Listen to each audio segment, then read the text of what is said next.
മനുഷ്യനെ വിവേകജീവിയായിട്ടാണ് അല്ലാഹു തആല പടച്ചിട്ടുള്ളത്.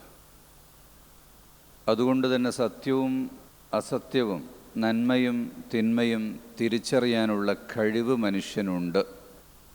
അത് പഠിപ്പിക്കാൻ വേണ്ടി ദൂതന്മാരെ അയക്കുകയും ചെയ്തു. മനുഷ്യനോടൊപ്പം മലക്ക് അവനെ നന്മയിലേക്ക് ക്ഷണിക്കുകയും പിശാച് അവനെ തിന്മയിലേക്ക് ക്ഷണിച്ചുകൊണ്ടിരിക്കുകയും ചെയ്യും.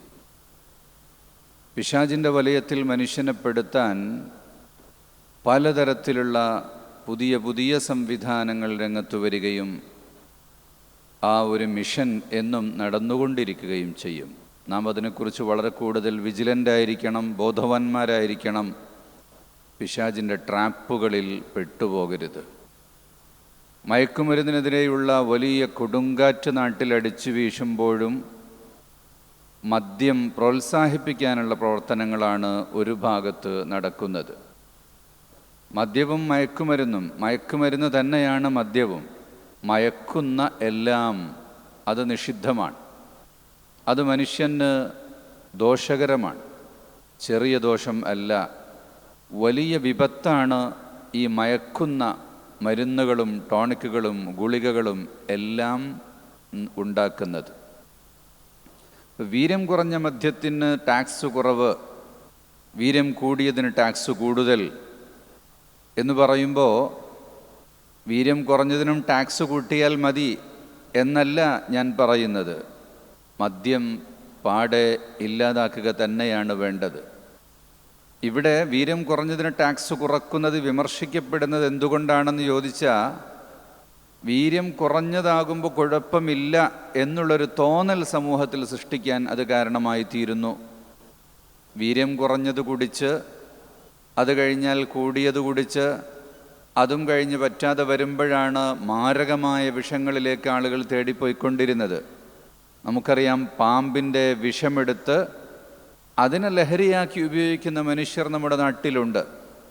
ചേരട്ടയെയും അതുപോലെയുള്ള നികൃഷ്ട ഇഴജന്തുക്കളെയും ജീവികളെയുമൊക്കെ വാറ്റുചാരായത്തിലിട്ടതിന് മൂപ്പ് കൂട്ടിയിട്ട് കഴിക്കുന്നവരുണ്ട്. അങ്ങനെ ഡോസ് കൂട്ടി മനുഷ്യൻ മത്താവുകയും രോഗിയാവുകയും കരൾ നശിക്കുകയും ആന്തരിക അവയവങ്ങൾ മുഴുവനും ഇല്ലാതായി പോവുകയും ചെയ്യുന്ന വലിയ ഭീകരമായ ഒരു രംഗമാണ് യഥാർത്ഥത്തിൽ ഈ ലഹരിയിലൂടെ വന്നു ചേരുന്നത്. ഇസ്ലാം പഠിപ്പിക്കുന്നത് വകുല്ലു മുസ്കിരിൻ ഹറാം, എല്ലാ ലഹരിയും നിഷിദ്ധമാണ്. വകുല്ലു മുസ്കിരിൻ ഹറാം, വകുല്ലു മുസ്കിരിൻ ഖംർ, എല്ലാ ലഹരിയും, ലഹരിയാക്കുന്ന മസ്താക്കുന്ന ഏതു വസ്തു ഉണ്ടെങ്കിലും അത് ഖംറാണ്. എല്ലാ ഖംറും ഹറാമാണ്, നിഷിദ്ധമാണ് എന്ന് പഠിപ്പിക്കുന്നുണ്ട്. അപ്പോൾ വീര്യം കുറഞ്ഞതിന് ടാക്സ് കുറച്ചാൽ അത് കച്ചവടം കൂടും, അതുകൊണ്ട് വേറെ ദോഷങ്ങളൊന്നും വരില്ല, ആനന്ദമുണ്ടാവുകയും ചെയ്യും, പണം കൂടുതൽ കിട്ടും എന്നുള്ള പലതരത്തിലുള്ള അനുകൂല പ്രസ്താവനകളും ഉണ്ടാകും. ഗവൺമെൻറ്റിന് ഇവിടെ നിലനിൽക്കണമെങ്കിൽ കേരളത്തിൻ്റെ തനതു വരുമാനത്തിൻ്റെ വലിയൊരു ശതമാനം മദ്യത്തിൽ നിന്നാണ് വരുന്നത്. തികഞ്ഞ മാലിന്യം കലർന്ന മദ്യത്തിൻ്റെ വരുമാനം, ലോട്ടറിയുടെ വരുമാനം. എന്താണ് ഈ ലോട്ടറി എന്ന് പറയുന്നത്? പാവപ്പെട്ടവനെ മോഹിപ്പിച്ച് ആരാണ് ഈ ലോട്ടറി വാങ്ങുന്നത്? രാവിലെ മുതൽ വൈകുന്നേരം വരെ അധ്വാനിച്ച് വിയർപ്പൊഴുക്കി കിട്ടുന്ന ഒരു തുക, അതിൽ നിന്ന് കള്ള് കുടിക്കാനും വേണം, ലോട്ടറി എടുക്കാനും വേണം. ഇത് രണ്ടും ചെയ്യുന്നവർക്ക് പിന്നെയോ മാനസിക രോഗവും ശാരീരിക രോഗവും രണ്ടും ഉണ്ടാകും. അതിനെ അവരുടെ ക്യാഷ് തികയുകയില്ല. ഇതാണ് ഈ ആശയങ്ങൾ കൊണ്ട് നമ്മുടെ നാട്ടിൽ നടക്കുന്നത്. ഇതിനൊരു വ്യക്തമായ പരിഹാരം തന്നെ ഗവൺമെൻറ് കാണേണ്ടതുണ്ട്. രാഷ്ട്രപിതാവിൻ്റെ വലിയൊരാഗ്രഹമായിരുന്നു സമ്പൂർണ്ണ മദ്യനിരോധിത രാജ്യമായി നമ്മുടെ രാജ്യം ക്രമേണ മാറണം എന്നത്. അതുകൊണ്ട് തന്നെ ഒരിക്കലും മൃദുമദ്യം ഗാഢമദ്യം എന്ന് പറഞ്ഞുകൊണ്ട് വേർതിരിച്ച് ഇങ്ങനെ സമൂഹത്തെ മദ്യത്തിലേക്ക് അടുപ്പിക്കുന്നതിനോട് യാതൊരു നിലക്കും നമുക്ക് യോജിക്കാൻ സാധിക്കുകയില്ല. 5% 20% ഒരു തുള്ളി പോലും മദ്യം മനുഷ്യന് ഭൂഷണമല്ല എന്നു തന്നെ മനസ്സിലാക്കണം. ഈ ഇതിനെക്കുറിച്ച് ഇതിൻ്റെ കൂടെ വരുന്ന ഞാൻ നേരത്തെ സൂചിപ്പിച്ച രീതിയിലുള്ള രോഗങ്ങളും ആക്സിഡൻറ്റുകളും കുടുംബ കലഹങ്ങളും ഒട്ടുമിക്ക നാശങ്ങളുടെയും കാരണം മദ്യമാണ്. ഉമ്മുൽ ഖബായിസ് എന്നാണ് മദ്യത്തെ വിശേഷിപ്പിക്കുന്നത്. അത് വൃത്തികേടുകളുടെ അമ്മയാണ് എന്ന്. യസ്അലൂനക അനിൽ ഖംരി വൽ മൈസിർ, ഖുർആൻ തന്നെ പറയുന്നുണ്ട്. മദ്യത്തെയും ചൂതാട്ടത്തെയും കുറിച്ച് പറയുമ്പോൾ അതിൽ ചില ഉപകാരങ്ങളൊക്കെ ഉണ്ട് എന്ന് പറയും. ഖുൽ ഫീഹിമ ഇസ്മുൻ കബീർ വമനാഫിഉ ലിന്നാസ്. അതേ, ചെറിയ ചെറിയ ഉപകാരങ്ങൾ. സർക്കാരിന് പണം കിട്ടുന്നുണ്ട്, കുട്ടികൾക്ക് ആനന്ദം കിട്ടുന്നുണ്ട്, കച്ചവടക്കാരന് ജീവിക്കാൻ കഴിയുന്നുണ്ട്, അങ്ങനെ ചിലതൊക്കെ പറയാമെങ്കിലും ഇസ്മുൻ കബീർ, വലിയ നാശമാണത്. വ ഇസ്മുഹുമ അക്ബറു മിൻ നഫ്ഇഹിമ, അതിൻ്റെ നാശം നോക്കുമ്പോൾ അതിൻ്റെ ഉപകാരം ഒട്ടും പരിഗണനീയം അല്ല എന്നുള്ളതാണ്. ഇതിൽ നിന്ന് തന്നെയാണ്, അതിനെ തുടർന്നാണ് ഇവിടെ അതുപോലെയുള്ള ഒരുപാട് വൈകൃതങ്ങൾക്ക് വേണ്ടിയുള്ള, വിപത്തുകൾക്ക് വേണ്ടിയുള്ള സംഘങ്ങൾ ഇവിടെ നാട്ടിൽ ഉണ്ടായി വരുന്നത്. ഇപ്പോൾ ഓൺലൈൻ സംവിധാനങ്ങൾ വന്നതോടുകൂടി തന്നെ ഓൺലൈൻ വെബ്സൈറ്റുകളിലൂടെയും അതുപോലെ ആപ്പുകളിലൂടെയുമെല്ലാം മനുഷ്യൻ ഒരുപാട് നന്മകൾ നേടിയെടുക്കുമ്പോൾ വിപത്തുകൾക്ക് വേണ്ടിയുള്ള ആപ്പുകൾ നാട്ടിൽ ധാരാളം വർദ്ധിച്ചു വരികയാണ്. ഷീ ക്യാമ്പ്, സ്ട്രെയിൻഡേഴ്സ് ക്യാമ്പ്, ഡൈവോഴ്സി സ്കാം എന്നൊക്കെ പറഞ്ഞിട്ട് കച്ചവടക്കാർ പുതിയ പുതിയ തന്ത്രങ്ങൾ ആവിഷ്കരിക്കുകയാണ്. ഓട്ടമില്ലാത്ത ബസ്സുകാരൻ ഒരു ഗ്രൂപ്പ് ഉണ്ടാക്കിയിട്ട് വാട്സപ്പിലൂടെ ഒരു മെസ്സേജ് പാസ് ചെയ്യുകയാണ്, ഒരു ആപ്പ് പ്രചരിപ്പിക്കുകയാണ്. സ്ട്രെയിൻജേഴ്സ് ക്യാമ്പ്, അപരിചിതരുടെ സംഗമം പറയുമ്പോൾ അതിലൊരു നന്മയുണ്ട്. അപരിചിതരായ ആളുകൾ പരിചിതരായി ഒരു സംഘമായി മാറുന്നു, അപ്പോൾ കൂടുതൽ പരിചയക്കാർ ലഭിക്കുന്നു. അത് നന്മയ്ക്ക് വേണ്ടിയാണെങ്കിൽ നന്മ തന്നെയാണ്. ആ അപരിചിതരുടെ സംഗമം, ഇതാ ഒരു ടൂറ് ഉമ്മുന്നാറിലേക്ക് അഗ്നിയുടെ ജ്വാലയിലേക്ക് കടന്നു പോവുകയാണ്. അല്ലെങ്കിൽ ആ പോകുന്ന വഴിയിൽ മദ്യഷോപ്പുകളിലേക്ക്, അതിലാണും പെണ്ണുമുണ്ടാകും, പ്രായം ഉള്ളവരും ഇല്ലാത്തവരുമുണ്ടാകും. വേശ്യാവൃത്തി പോലുള്ള ദുർവൃത്തികളിലേക്ക് മനുഷ്യനെ നയിക്കാൻ കാരണമായി തീരുന്ന ഒന്നാണ്.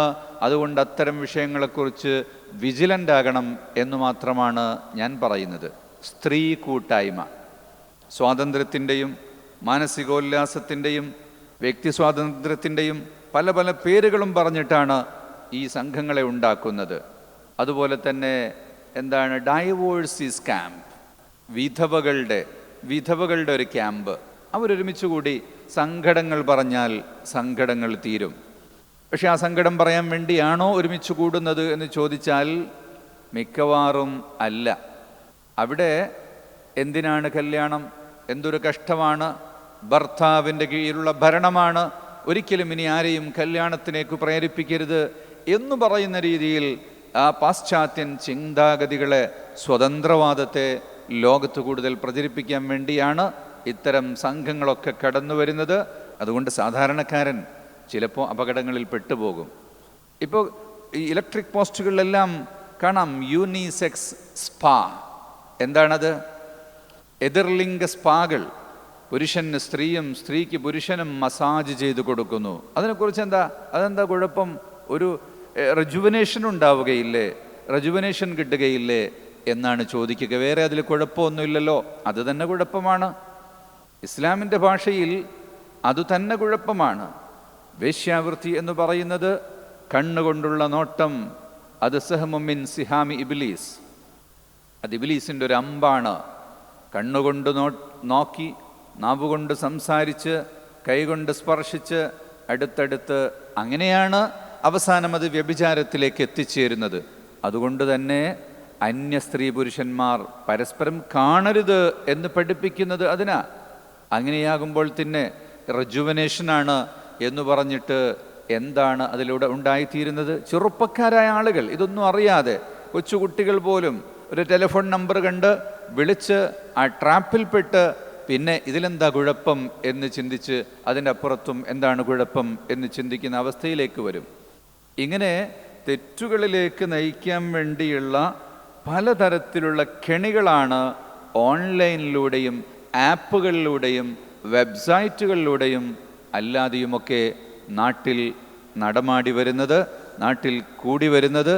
അതുകൊണ്ട് അത്തരം കാര്യങ്ങളെക്കുറിച്ച് നാം വളരെ കൂടുതൽ ബോധവാന്മാരാകേണ്ടതുണ്ട്. ദുർബലരായ ആളുകൾ, വിവാഹമോചിതരായ ആളുകൾ, അവരെ വിവാഹം ചെയ്യപ്പെടണം. വിധവകളെ വിവാഹം ചെയ്യാൻ ഇസ്ലാം പ്രോത്സാഹനം നൽകിയിട്ടുണ്ട്. അതിനാരും തയ്യാറല്ല. അതുപോലെ ഭർത്താവ് മരിച്ചുപോയ ആളുകളുണ്ട്, വിവാഹമോചിതരായ ആളുകളുണ്ട്. അവർ എത്ര നന്നായി ജീവിക്കും? ഒരു ഭർത്താവിൻ്റെ കൂടെ കലഹിച്ചു ജീവിച്ച ഭാര്യയും ഭർത്താവും അവർ വേർപിരിഞ്ഞ് രണ്ടുപേരും വെവ്വേറെ കല്യാണം കഴിക്കുമ്പോൾ വളരെ സുന്ദരമായി ജീവിക്കുന്ന എത്ര സംഭവങ്ങളുണ്ട്. എങ്കിൽ അതിനു ചിന്തിക്കാതെ ഒരാളുടെ ഭാര്യ മരിച്ചാൽ മുതിർന്ന മക്കളുണ്ടെങ്കിൽ അവരാണ് ഈ വൃദ്ധനായ പിതാവിനെ കൊണ്ട് കല്യാണം കഴിപ്പിക്കേണ്ടത്. അതവരുടെ ഉത്തരവാദിത്വമാണ്. എത്ര രക്ഷിതാക്കന്മാരുണ്ട് ഭാര്യ മരിച്ചു, മക്കൾ കല്യാണം കഴിക്കാൻ അനുവദിക്കുന്നില്ല എന്ന് പറയുന്നവർ. അങ്ങനെ ഹലാലായ മാർഗങ്ങളെയും ശരിയായ രീതികളെയും നിരുത്സാഹപ്പെടുത്തുകയും തടയുകയും ചെയ്തുകൊണ്ട് തെറ്റായ രീതികൾക്ക് വഴിവെച്ചു കൊടുക്കുന്ന ഇത്തരം കാര്യങ്ങളെ വളരെ കൂടുതൽ നാം ജാഗരൂകരായിരിക്കുകയും നമ്മുടെ സമൂഹത്തെ നന്മയുടെ പന്ഥാവിലൂടെ നയിക്കുന്നതിനാവശ്യമായ വഴികളിലൂടെ നാം നടത്തുകയും ചെയ്യേണ്ടതുണ്ട്. ആത്മീയതയുടെ വഴികളിലൂടെ, നിസ്കാരത്തിൻ്റെയും നോമ്പിൻ്റെയും വഴികളിലൂടെ, ദിക്റിൻ്റെയും സ്വലാത്തിൻ്റെയും വഴികളിലൂടെ നാം മുന്നോട്ട് കൊണ്ടുപോകണം. നാട്ടുദർസുകളിൽ നമ്മുടെ യുവസമൂഹത്തെ നാം പങ്കെടുപ്പിക്കണം. മജാലിസുകളിൽ അവരെ നാം പങ്കെടുപ്പിക്കണം. നമ്മുടെ മസ്ജിദിലും മറ്റു മസാജിദുകളിലും നടക്കുന്ന ഒരുപാട് ഹൽക്കകളുണ്ട്, ദർസുകളുണ്ട്. അവയൊക്കെ നമുക്ക് നന്മയുടെ വഴികളാണ്. സ്ത്രീകൾക്ക് വേണ്ടിയുള്ള സംഗമങ്ങളുണ്ട്, ഖുർആൻ ക്ലാസ്സുകളുണ്ട്. അതുപോലെ മറ്റു പലതരത്തിലുള്ള പ്രസ്ഥാനങ്ങളുടെ കീഴിൽ, പണ്ഡിതന്മാരുടെ കീഴിൽ, മതസംഘടനകളുടെ കീഴിൽ, പള്ളിക്കമ്മിറ്റികളുടെ കീഴിൽ അങ്ങനെയുള്ള സംഗമങ്ങൾ ഉണ്ടാകട്ടെ. അങ്ങനെയുള്ള നന്മയുടെ വഴികൾ തുറക്കട്ടെ എന്ന് മാത്രം പ്രാർത്ഥിക്കുകയാണ്.